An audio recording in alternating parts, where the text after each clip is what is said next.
La semana pasada nosotros hemos visto el comienzo de la iglesia primitiva. Vimos cómo estos hermanos y hermanas, impulsados por el Espíritu Santo, tomaron decisiones radicales que a día de hoy pues nos resultan un poco polémicas o difíciles de entender. Pero hemos podido ver cómo ese tema no es lo principal que movía los discípulos, esos seguidores de Jesús. La economía era parte del propósito de que el Espíritu Santo usaba y movía esos hermanos y hermanas en ese momento, pero no era el objetivo final, no era la esencia de la iglesia. Puntos como el enfoque y la enseñanza, la vida en comunidad, la práctica espiritual constante, la reverencia y el sentido de lo sagrado, la presencia de lo sobrenatural, la alegría, la adoración constante, la unidad y constancia, el buen testimonio y el crecimiento son lo que definían y lo que definen la iglesia primitiva. Y nosotros esta semana, pues bueno, durante esas últimas semanas nosotros hemos estado como hormiguitas, ¿no? Llevando algunas cositas a la nueva vivienda, a la nueva casa que iremos mudarnos, y estamos como poco a poco llevando cosas. Y claro, te vas encontrando con cosas y dices, no, a mí me acordaba de eso. Y esos días pues encontré una hoja suelta allí de unos apuntes que de verdad yo no recuerdo de qué clase de seminario fue, porque yo no era de coger apuntes, porque cuando entré en el seminario yo no sabía ni escribir español y entendía poco. El Señor ha hecho un milagro y conseguí aprobarlo, no sé cómo, pero el Señor lo hizo de la suya, ¿no?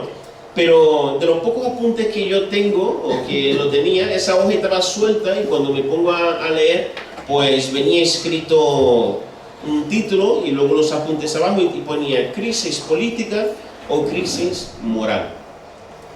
Después de leer los apuntes y hacer algunas consultas, el Señor me ha llevado a un relato bíblico que se encuentra en 1 de Samuel capítulo 8. Y a muchos de vosotros sonará ese relato bíblico, pero hay algunos detalles que quisiera indagar con vosotros en esta mañana. Así que vamos a leer 1 de Samuel, el capítulo 8 entero. No solemos leer tanto así, pero atentos a lo que vamos a escuchar. Si tenéis la Biblia ahí con vosotros me podéis acompañar y así vamos viendo. Dice así: aconteció que habiendo envejecido Samuel, puso a sus hijos como jueces de Israel. Su hijo primogénito se llamaba Joel y su segundo Abías. Ellos fueron jueces en Beerseba, pero sus hijos no andaban en los caminos de él. Apunta eso, ¿vale? Sus hijos no andaban en los caminos de él. Más bien se desviaron tras las ganancias deshonestas, aceptando sobornos y pervirtiendo el derecho. Entonces todos los ancianos de Israel se reunieron y fueron a Samuel en Ramá y le dijeron: he aquí que tú has envejecido y tus hijos no andan en tus caminos. Por eso constitúyenos ahora un rey que nos gobierne, como tienen todas las naciones. Apunta eso también, como tienen todas las naciones. Estas palabras desagradaron a Samuel porque dijeron: danos un rey que nos gobierne. Samuel oró al Señor y el Señor le dijo: escucha la voz del pueblo en todo lo que te diga, porque no es a ti a quien han desechado, es a mí a quien han desechado. O sea, la voz del pueblo no es la voz de Dios. Así que tenemos que tener eso en cuenta también. Para que no reine sobre ellos, de la misma manera que han hecho conmigo desde el día en que los saqué de Egipto hasta el día de hoy, abandonándome y sirviendo a otros dioses. Así hacen contigo también. Ahora pues, escucha su voz, pero adviérteles solamente y declárales cuál será el proceder del rey que ha de reinar sobre ellos. Versículo 10. Samuel refirió todas las palabras del Señor al pueblo que le había pedido un rey. Y dijo, este será el proceder del rey que reine sobre ustedes. Tomará a los hijos de ustedes y los pondrán en sus carros y en su caballería para que corran delante de su carro. Nombrará para sí jefes y millares y jefes de 50. Hará que aren sus campos y cieguen sus mies, que fabriquen sus armas de guerra y el equipo de sus carros. Tomará a las hijas de ustedes para que sean perfumistas, cocineras y panaderas. También tomará lo mejor de la tierra de ustedes, de las viñas y de los olivares, y los dará a sus servidores. Tomará la 10ª parte de los granos y viñedos de ustedes para dárselo a sus funcionarios y servidores. Tomará a los siervos, a las siervas, a los mejores bueyes y a los mejores asnos de ustedes para ocuparlos en sus obras. También tomará la 10ª parte de los rebaños de ustedes, y ustedes mismos serán sus siervos. Aquel día clamarán a causa de un rey que se habrán elegido, pero en aquel día el Señor no los escuchará. Sin embargo, el pueblo rehusó escuchar a Samuel y dijeron, no, más bien, que haya rey sobre nosotros. Entonces nosotros seremos también como todas las naciones. Nuestro rey nos gobernará, saldrá al frente de nosotros y llevará a cabo nuestras batallas. Samuel escuchó todas las palabras del pueblo y las refirió a oídos del Señor. Y el Señor dijo a Samuel, escucha su voz y constituye un rey sobre ellos. Entonces Samuel dijo a los hombres de Israel, regrese cada uno a su casa. Yo pienso que si Samuel hubiera dicho que habría hacienda, ellos se hubieran echado para atrás, pero como no les ha avisado, pues ahí es donde se tendió la trampa. Es broma. Pero después de que se muere Josué, el pueblo de Israel pasa por una historia un poco oscura, un poco llena de tinieblas, por así decirlo. Eso es denominada la época de los jueces. No sé si vosotros habéis leído el libro de los jueces, pero ahí vienen muchas cosas y atrocidades y cosas que uno se queda como un poco pasmado, ¿no? Y no había quien gobernara el pueblo, porque estaban divididos, cada uno por su tribu, y siempre era de vez en cuando que el Señor levantaba un juez que pudiera defender al pueblo de los enemigos alrededor. Pero ese mismo pueblo se había mezclado con los pueblos alrededores y habían rechazado la guía de Dios. Pero Dios en su misericordia pues levantaba esos jueces para librar su pueblo del yugo, de las atrocidades que hacían entre ellos mismos, ¿no? De cierta forma para defender su pueblo de las garras de sus enemigos.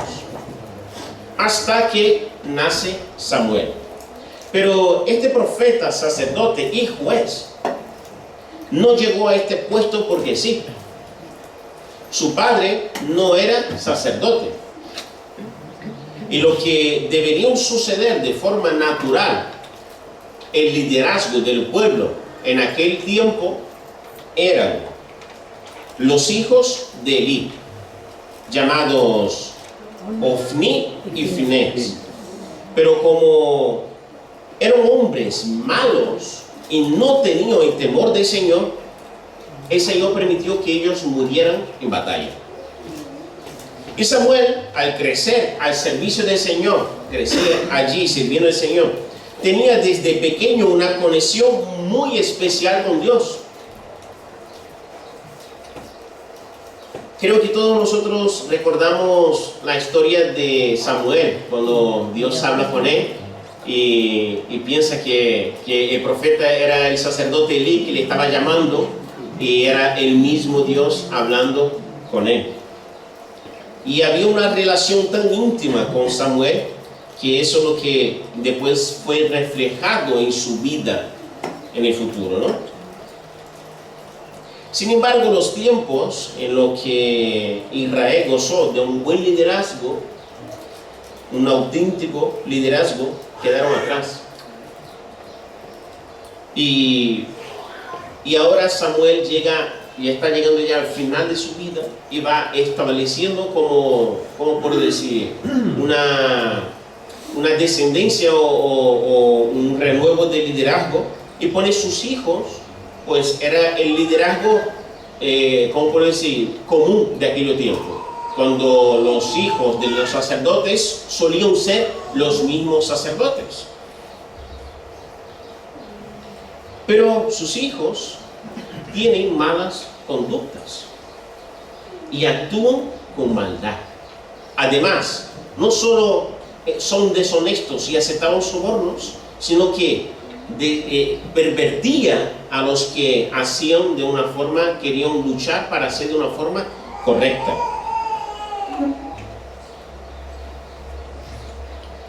Y peor que eso es la respuesta del pueblo.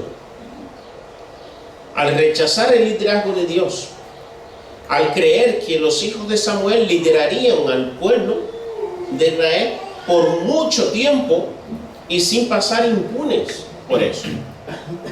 Habían tenido la reciente verdad y historia de los hijos de Elí, cómo el Señor ha librado el pueblo de un liderazgo malo de los hijos de Elí y ha levantado a Samuel. Yo particularmente pienso que si el pueblo hubiera confiado en Dios, el Señor hubiera levantado otro Samuel, otro buen liderazgo, a pesar que los hijos de Samuel hicieron por poco tiempo lo que estamos haciendo. Pero el pueblo decide rechazar el liderazgo de Dios. Y ahora nos encontramos en esta etapa, donde hay una crisis política y moral. Pero si observamos bien, muchos años se pasaron. Y desde entonces, yo creo que no hemos cambiado. ¿Cuántas cosas han pasado en el mundo y seguimos cayendo en el mismo error? Todo de lo mejor tienen las demás naciones. Hay quien diga sobre los otros sistemas de gobierno. Hay quien prefiera uno u otro partido político. Hay quien quiera volver al pasado y otros que quieren llegar a un futuro que no existe. Pero si hay algo que todos compartimos,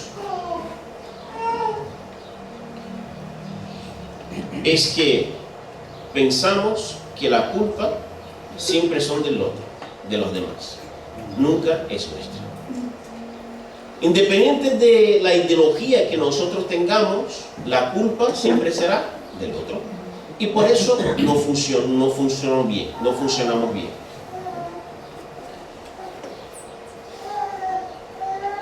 Las comparaciones, ya decía el dicho, ¿no?, son odiosas.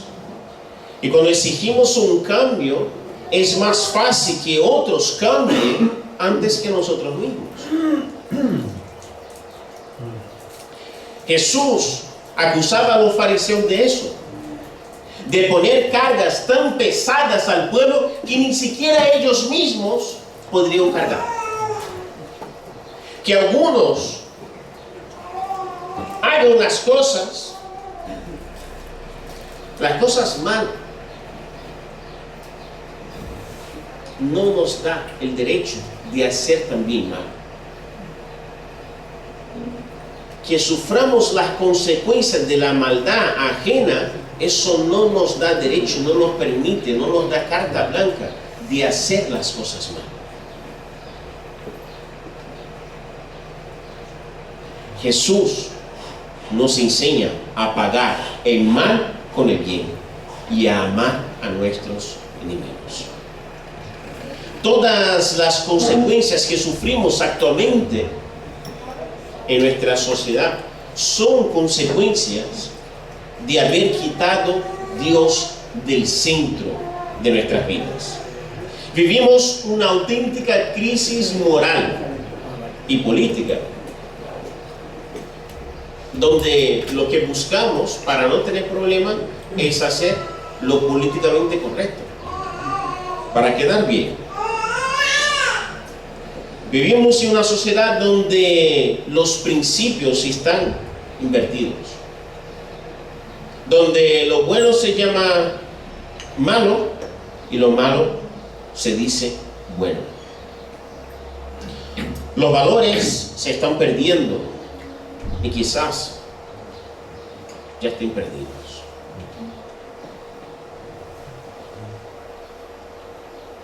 Pero ojo, que la cosa tiende a empeorar. La cosa tiende a empeorar. La Biblia nos alerta que los últimos días serán deprimentes. Que incluso los hijos se levantarán contra sus propios padres. Cosa que a muchos de nosotros es impensable. Dice que el amor, y esta palabra que tiene un peso tan grande y que demostramos tan poco, este amor se enfriaría. Y esto no habla de los impíos solamente, sino también del creyente. Así que los años han pasado y seguimos iguales, creyendo que los problemas siempre han sido de los demás y nunca de nosotros mismos. Creyendo que si hago lo mismo que otros, tendré el mismo éxito. Aunque esto signifique rechazar a Dios. Y creemos que rechazar a Dios, hermanos, es algo tan evidente, que todos pueden ver, ¿no? ¿Cómo voy a rechazar a Dios?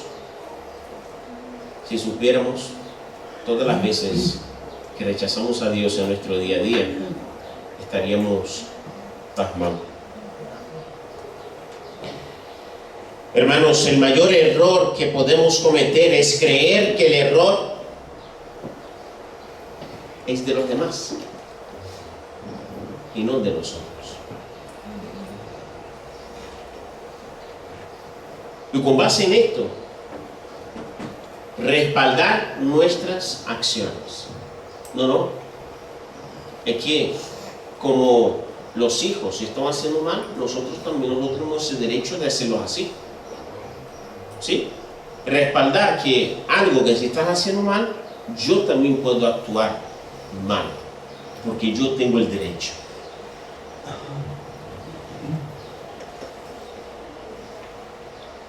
Y usamos eso para respaldar nuestras acciones egoístas y orgullosas. Hoy el Señor quiere romper con esta actitud de egoísta y orgullosa. Hoy vengo a decirte que por muy injusto y catastrófico que sea la situación, por muy mal que se pinta el futuro, Dios está en el control. Dios está en el control. Y esto no te da derecho de actuar por libre. Confía, haz lo correcto, practica la justicia, ama la misericordia y vive tu fe íntima con Dios. Las personas no tienen por qué saber lo que el Señor hace en tu vida íntima, lo que el Señor está haciendo contigo. Estamos llamados a dar buen testimonio. no a contar nuestra vida entera a todos.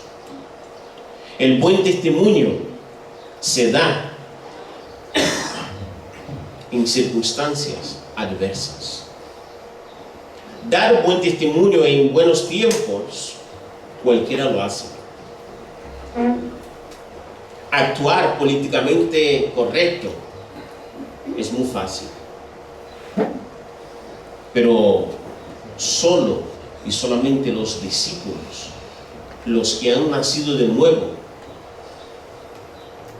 los discípulos de Cristo pueden dar buenos testimonios en los peores momentos de nuestras vidas. En los peores momentos que esté pasando la sociedad, ahí es donde se ve si somos discípulos de Cristo o no.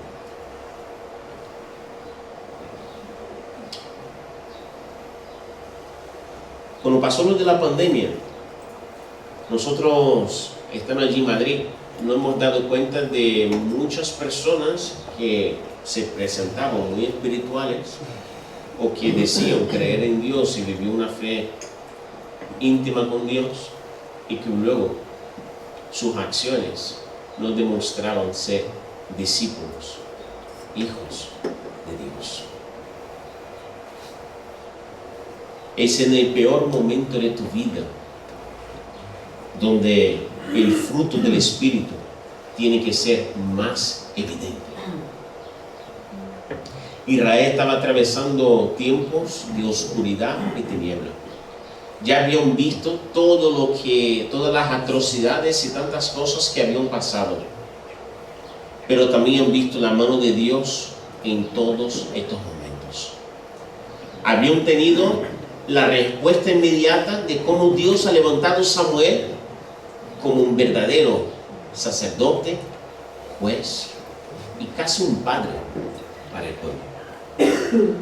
Cómo el Señor ha estado cuidando a Israel por tantos y tantos años, pero aún así deciden rechazar el liderazgo de Dios y aceptar y poner un yugo sobre ellos mismos de un liderazgo humano.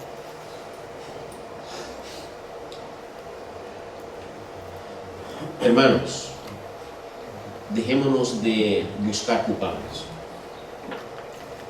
Dejémonos de buscar respaldar nuestras actitudes, nuestras acciones. Centrémonos en volver a poner a Cristo en el centro de nuestras vidas. La culpa no está en los demás. Pero tampoco podemos afirmar que la culpa está en nosotros. Pero sí que nosotros necesitamos cambiar. Romanos 12:2 dice que tenemos que renovar nuestra mente en el Señor para que Él pueda cambiar nuestra forma de pensar.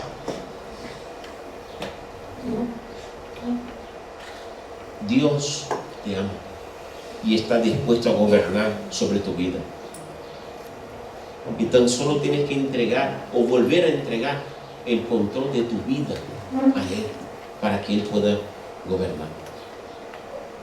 Pero para eso debemos dejar el orgullo a un lado, reconociendo que necesitamos cambiar, que necesitamos ser transformados. El problema no está en los demás o en las circunstancias que nos rodean. El problema está en nosotros. Cuanto antes reconocemos esto, antes el Señor tendrá el total control de nuestras vidas. Que el Señor nos ayude a centrar nuestra mirada, nuestra dependencia, nuestras necesidades en Él.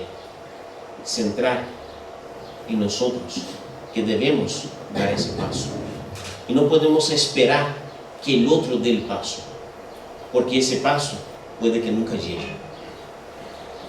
Por eso el Señor nos llama a amar a nuestros enemigos y a bendecir a los que nos maldicen. Que el Señor bendiga su palabra.